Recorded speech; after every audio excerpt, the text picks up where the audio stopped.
आज 27 फेब्रुवारी मराठी भाषा गौरव दिन। हा दिवस आपल्या मायबोलीचा आणि मराठी अस्मितेचा आहे। पण तुम्हाला माहीत आहे का, मराठी भाषेचा हा स्वाभिमान ख्या अर्थाने जागवला तो छत्रपती शिवाजी महाराजांनी। त्या काळी परकीय आक्रमकांमुळे आपल्या भाषेत अनेक फारसी आणि परकीय शब्दांची भेसळ झाली होती। शिवरायांनी ओळखलं की जोपर्यंत आपली भाषा शुद्ध नाही तोपर्यंत आपलं स्वराज्य पूर्ण होणार नाही। त्यांनी केवळ किल्ले जिंकले नाहीत, तर त्यांनी शब्दांचे किल्ले सुद्धा लढवले। महाराजांनी राज्यव्यवहार कोश तयार करून मराठी भाषेला तिचं हक्काचं स्थान मिळवून दिलं। महाराजांच्या दरबारात मराठी भाषेला मान मिळाला आणि मराठी शब्द अभिमानाने घुमू लागले। अडचणऐवजी संकट आणि आमदानीऐवजी कारकीर्द असे शुद्ध शब्द त्यांनी वापरात आणले।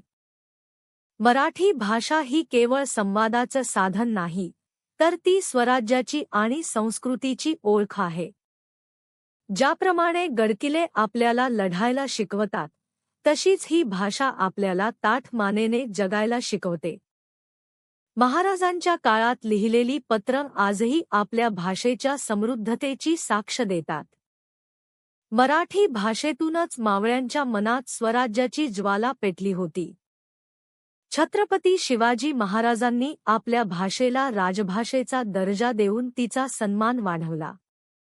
आज आपण जी मराठी अभिमानाने बोलतो, त्यामागे शिवरायांची मोठी दूरदृष्टी आहे। परकीय आक्रमणं आली आणि गेली, पण आपली मराठी भाषा आजही हिमालयासारखी अढळ उभी आहे। आजच्या दिवशी आपण शपथ घेऊया की आपल्या मायबोलीचा आणि संस्कृतीचा वारसा पुढे नेऊया। छत्रपती शिवाजी महाराज आणि आपल्या मराठी भाषेला कोटी कोटी नमन। मराठी भाषा दिनाच्या सर्वांना शुभेच्छा। इनसे है भारत। जय भवानी, जय शिवाजी।